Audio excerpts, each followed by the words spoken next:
Ya, Bapak Ibu, teman-teman semua, kita ketemu lagi di Renungan Sebutir Debu.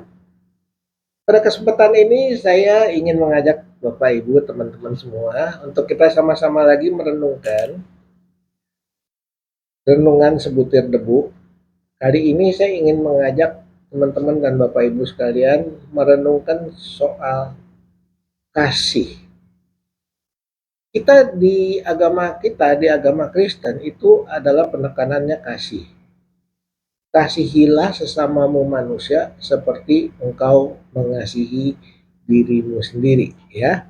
Ajarannya adalah kasihilah Tuhan dengan segenap hati, segenap kekuatan, segenap pikiran, ya, segenap kemampuan, dan kasihilah sesamamu manusia seperti kita mengasihi diri kita sendiri.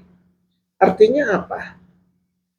Kalau kita tidak bisa mengasihi diri sendiri, kita tidak mungkin bisa mengasihi orang lain.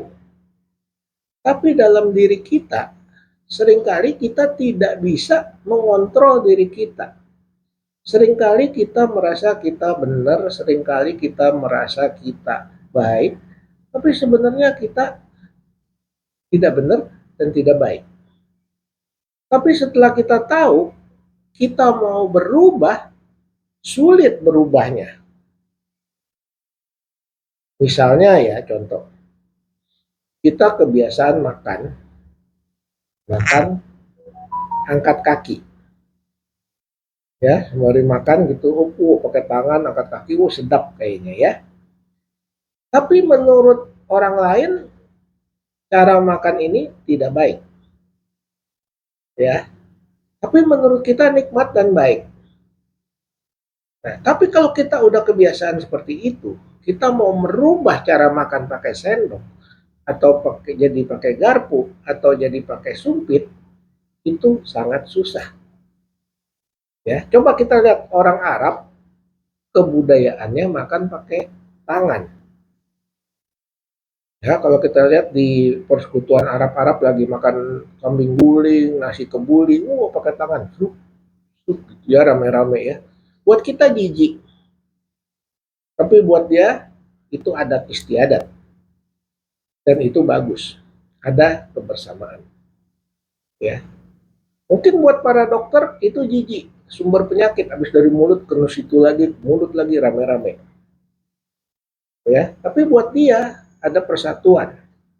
Nah, jadi masing-masing masyarakat, masing-masing manusia mempunyai suatu prinsip hidup tersendiri, mempunyai pemikiran sendiri, mempunyai pola pikir sendiri, mempunyai adat sendiri, mempunyai kebiasaan sendiri yang buat orang lain berbeda, ya. Nah, seringkali perbedaan ini dijadikan pertengkaran, bukan dijadikan sesuatu yang bisa merupakan suatu kebersamaan, ya. Contoh, waktu saya ke Jepang, saya pikir orang Jepang pendidikannya hebat. Kalau di sini semuanya orang Jepang, saya punya klien pakai jas, pakai dasi kemana-mana ya. Lantas kalau ketemu orang dia manggut, manggut, hormat sekali ya. Tapi setelah di Jepang, pandangan saya jadi berubah. Berubah kenapa? Saya lihat di pinggir jalan, di warung-warung gitu, kalau lagi pada makan, mereka angkat kaki, dan mereka makan pakai sumpit, makan bakmi misalnya, bisa bunyi. Buat kita jijik, tapi buat mereka nikmat dan harus makannya seperti itu, ya. Kalau buat orang Belanda makannya pakai sendok, pakai pisau, pakai garpu, pakai piring, disajikan, ditata secara rapi, ya kan. Makan pelan-pelan, tolok dikit, akan dimasukin, makannya begitu ya, sopan. Begitu juga tutur kata. Tutur kata sebagian orang sopan, ya, tapi nyeleneh. Tutur kata seorang baik, kelihatannya lemah lembut, tapi menekan. Tutur katanya lembut, tapi menghakimi. Ada orang kasar, tapi hatinya lembut. Ada orang halus, tapi hatinya jahat. Jadi itu semua merupakan perbedaan-perbedaan yang ada dalam masyarakat, dalam masing-masing pribadi manusia, yang masing-masing berbeda. Ya, karena itu tidak bisa dipersamakan seseorang pendapatnya harus mengikuti orang lain. Masing-masing punya pendirian sendiri, punya pemikiran sendiri, punya kepercayaan sendiri, dan lain-lain. Nah, kesempatan ini saya ingin mengajak Bapak Ibu teman-teman sekalian kita merenungkan soal kasih. Kalau kita lihat kasih, kita harus mengasihi sesama manusia seperti mengasihi dirimu sendiri. Nah, kalau kita mengasihi diri kita sendiri, misalnya kita jorok, ya, kita anggap kita mengasihi diri kita. Karena kalau kita misalnya ya, kita nggak sikat gigi deh misalnya. Kita nggak sikat gigi. Menurut kita, kalau sikat gigi kelewat banyak, nanti emailnya rusak. Tapi menurut dokter gigi dan sebagian besar orang, kalau nggak sikat gigi itu jorok. Karena ada bakteri yang banyak, jutaan bakteri di mulut. Ya kan? Nah, kalau kita mengasihi diri kita yang salah seperti begitu, kita mengasihi diri kita salah tapi kita benarkan. Kita benarkan sendiri bahwa tidak sering gosok gigi, jadi emailnya nggak terkikis dan giginya nggak kropos. Padahal gigi kropos itu karena kurang kalek, kurang vitamin D3, K2, gitu kan. Nah, ini Bapak Ibu sebagai contoh. Ya. Nah, jadi kasih itu, sekarang saya masuk ke dalam Injilnya. Dalam 1 Korintus pasal 13 ayat 4. 1 Korintus 13 ayat 4. Kasih itu sabar. Kasih itu murah hati. Ia tidak cemburu, ia tidak memegahkan diri dan tidak sombong. Nah, di sini ya, tidak memegahkan diri dan tidak sombong. Kenapa? Kadang-kadang seperti yang saya kasih contoh, dia memegahkan diri, giginya nggak sering disikat karena supaya emailnya tidak rusak. Dia pikir dia pinter. Dia menyombongkan diri. Kamu salah, kamu terus gosok gigi jadi salah. Seperti itu ya.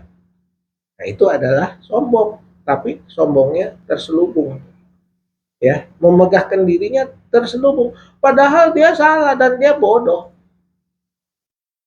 Ya. Terus ayat 5-nya, 1 Korintus 13 ayat 5. Ia tidak melakukan yang tidak sopan dan tidak mencari keuntungan diri sendiri. Tidak pemarah dan tidak menyimpan kesalahan orang lain. Ada orang lembut-lembut berkata tapi dia dendam. Ada orang sepertinya sopan tapi dia mencari keuntungan sendiri, artinya misalnya dia ngomong pelan-pelan tapi dia minta orang lain mentaati dia. Dia paksa untuk melakukan itu. Nah, itu yang namanya kasih yang salah. Ya. Jadi dalam kasih itu harus ada pengajaran. Dalam kasih harus ada kebenaran. Ya.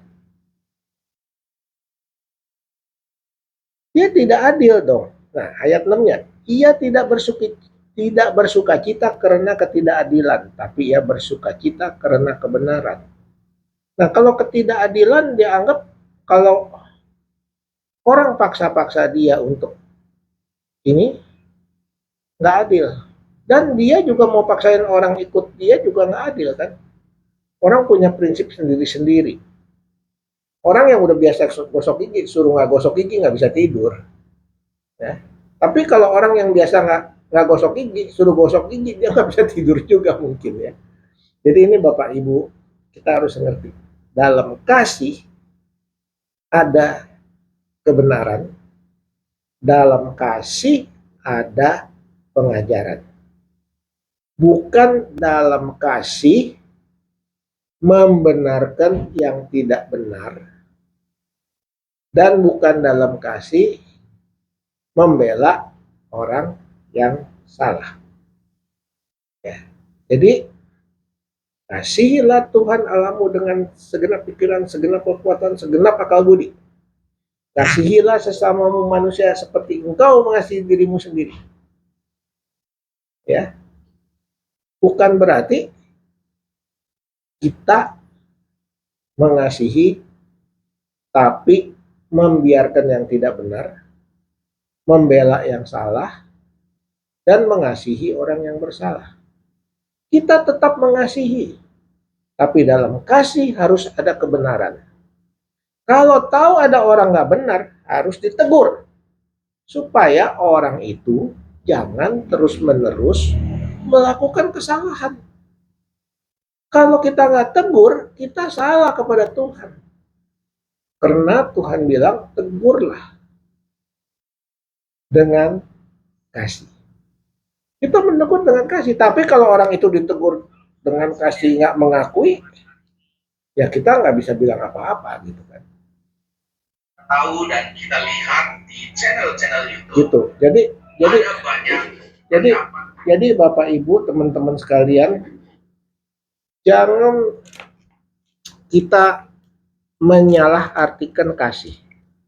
Kita bilang mengasihi, tapi sebenarnya kita mengajarkan yang salah sehingga orang itu jadi terjerumus dalam kesalahan dan jadi berdosa.